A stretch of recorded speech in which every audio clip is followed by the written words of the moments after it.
because something recently came up for me and I was like, interesting. I'm reading a lot more of my books for some reason. I've been like kicked into hard drive, and this common theme that always comes up in like every single book I read, or that I've read the last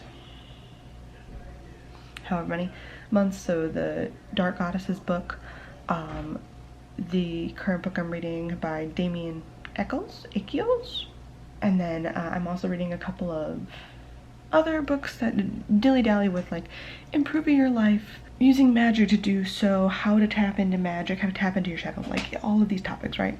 And the number one thing that always seems to get caught up and brought up and kind of beat into the book, and I think it's something that everyone like kind of sees as extremely important, is the concept that anyone can do this. That it doesn't matter about your limitations, that the person is just showing you one way that worked for them, but you could adapt it, you could change it. Anyone can do this, including you, and if this way doesn't work for you, adapt into a different way. That suddenly made me sit there and think for a second, because so many times every book I read kind of talks about magic and witchcraft as if this thing that is always on the edge, is always a thing to be outcasted for. You know, the idea of the witch being on the edge of town or out into the woods. You had to traipse through to get to her. They are a outcast in some respects, right? The people on the hedge witch is the person on the edges, the person that deals with things that everyone else isn't as comfortable with. And by everybody else, population at large.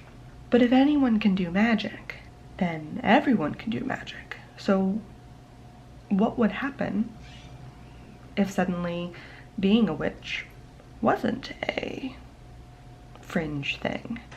What if suddenly being a witch is a very common thing? What kind of feelings would I have, or other people have, to that? And I think that's one of the things that are coming up now a lot. I think one of the reasons so many people are drawn to witchcraft is because a lot of us have felt at times like the outcast, the odd one out, the one that didn't fit in. And here's this thing that is kind of about that, but is it really about that? Or is it more just about finding your own personal power and tapping into it, and knowing that even if you are on the edge, it doesn't matter. You by yourself can do the cool thing. You by yourself can improve your life to some extent by using these energies and things, right? But with social media and the internet in general, and how fast our communications have developed, and how more open-minded and people have become, and how people are, you know, taking on new concepts readily all the time, because our minds are constantly expanding at a very huge rate at the moment in this current time, right? Always new information, always taking in new things. Some people say even taking them in too fast. So as more and more people get exposed to witchcraft and magic and magical thinking and, you know, alternative spiritualities, what have you, more and more people, of course, being exposed means more and more people come to the craft. Now, is the craft going to be perfect for everybody? No, but what if suddenly a majority of people were? Like, what was that? I read a statistic sometime last year that said there are 1 million people currently in the United States that would identify themselves as a witch. Like, there was a poll that was taken for like spirituality or religions or etc. and so forth, you know what I mean, right? And now some people don't even look at witchcraft as a spirituality, so does that mean there's even more? Like, always when people say about polls, when someone says, yeah, I identify as that thing, there's like 100 more people who are like, yeah, that word does work for me, but I don't feel like telling you that. So if there's 1 million that say, yes, I am a witch, how many more are out there that are, yeah, I'm a witch, but I don't talk about it? And I wonder at times, is the weird edge part of it the fact that it's maybe alternative or different or whatever part of the appeal to it? And was that part of the appeal for me? Because a lot of times when I think about it, I'm like, I mean, kind of, maybe? I don't know, there's this perception, and it's gonna come around again probably, and I think it's such a thing that happens like every single freaking fall, when like, especially in America, everyone's more in the spooky mood. Like, everybody, with the coming of the fall and darker things and Halloween, everybody gets in a little more of like, ooh, all the cool occult stuff is fun. And there's a huge ramp up of people who are suddenly way more interested in that type of thing, whether casually or otherwise.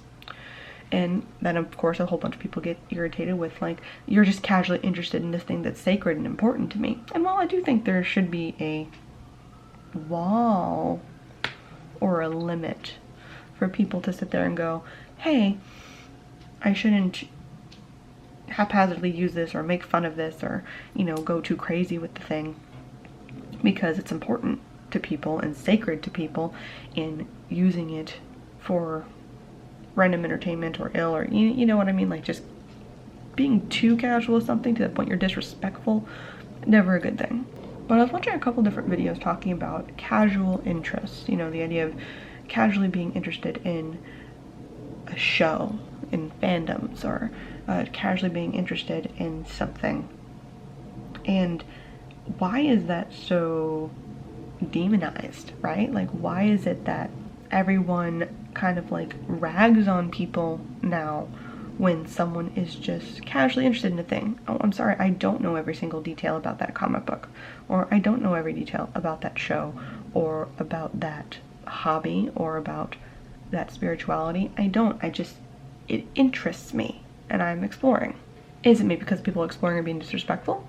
Or is it there's something of saying like, no, you haven't earned your place here. This is not for you. Is it gatekeeping?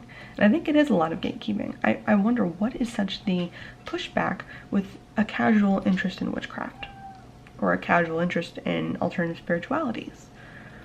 Are they really insulting people to such a degree? And some people even have accused me of this. They say that I am not a real witch, I am just doing it for views, I'm just casually interested in the craft. Which sometimes it gets to me, and those are the days where I'm like, oh, fuck, I haven't meditated in a very long time, and I, you know, maybe haven't done a spell specifically for something, you know, in a little bit, like haven't used my cauldron, you know. I think all of us kind of go through that one point where we have an anxiety of, am I witchy enough? Like, have I been doing the thing? If witchcraft is craft, an act of doing, if like every second I'm not doing it, am I no longer a witch? But thinking of all people who are casually interested and the witchy scene community at large in general, I really kind of wonder, at what point would it expand to a point where it's not seen as weird or random or very out there to be a witch? What if that was like a normal thing? What if we got to the level of, yeah, I'm a witch, the same way people go, oh, I'm a Christian in America right now. Like, no one blinks an eye at that. Some people might go and like assume certain things about you when you say that, but no one sits there and like has like a very weird reaction, which most of the time when I say I'm a witch to somebody, I seem to have to like vet them for them first.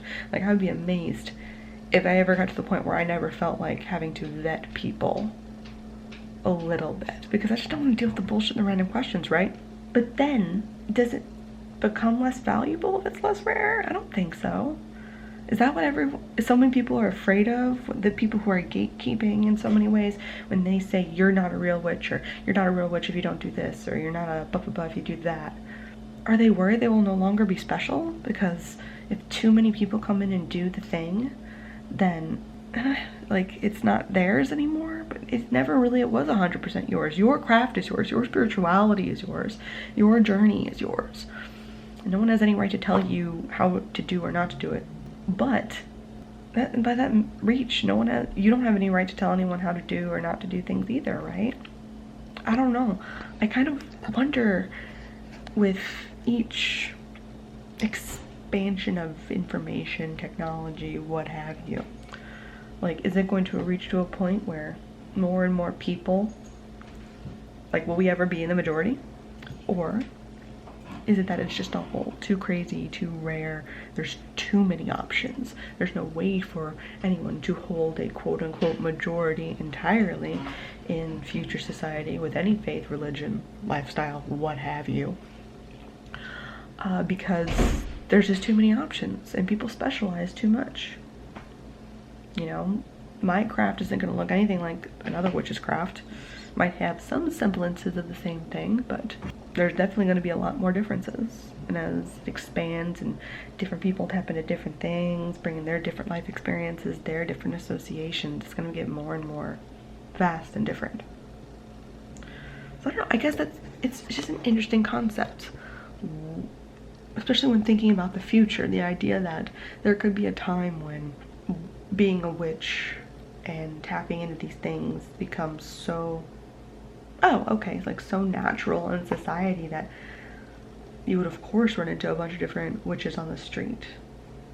You know, I think about how casually people are when they say, oh yeah, I'm a Christian, or I'm Jewish, or, you know, a lot of the mainstream religions. If you're in a segment of the world, a section of the world where, you know, your religion is openly accepted, how casually people just go, okay, yeah, that's the thing you accept, cool, whatever. And I wonder if witchcraft will ever get to that in America, or in, I guess, wherever I'm living at the time. And I don't think it'll have an effect, especially like anyone who's tapped into something and has felt the power for it themselves. Like, I find it so funny where it's like, people assume that people who are casually interested in the thing are only casually interested in the thing because it's the cool thing. So if it's not the cool thing anymore, will there be people who aren't casually interested anymore? So I don't know, that's kind of random, rambly thoughts that I'm currently having. I don't know. Comment down below, what would you do? Or how do you think maybe your perceptions of the, yes, boo-boo. How do you think your perceptions and or interactions with your craft would change if it became extremely more popular? Would it affect how you feel about the craft? Is that something that you see happening for the craft? Or you think it's entirely impossible and it's like witchcraft has always been an edge thing, so everyone involved with it is always going to be a little more on the edges of society? Like, witchcraft has never been for the masses in some respects, right? What have you? All of that down in the comments down below. I make new videos every single week, and I'll see you guys next time.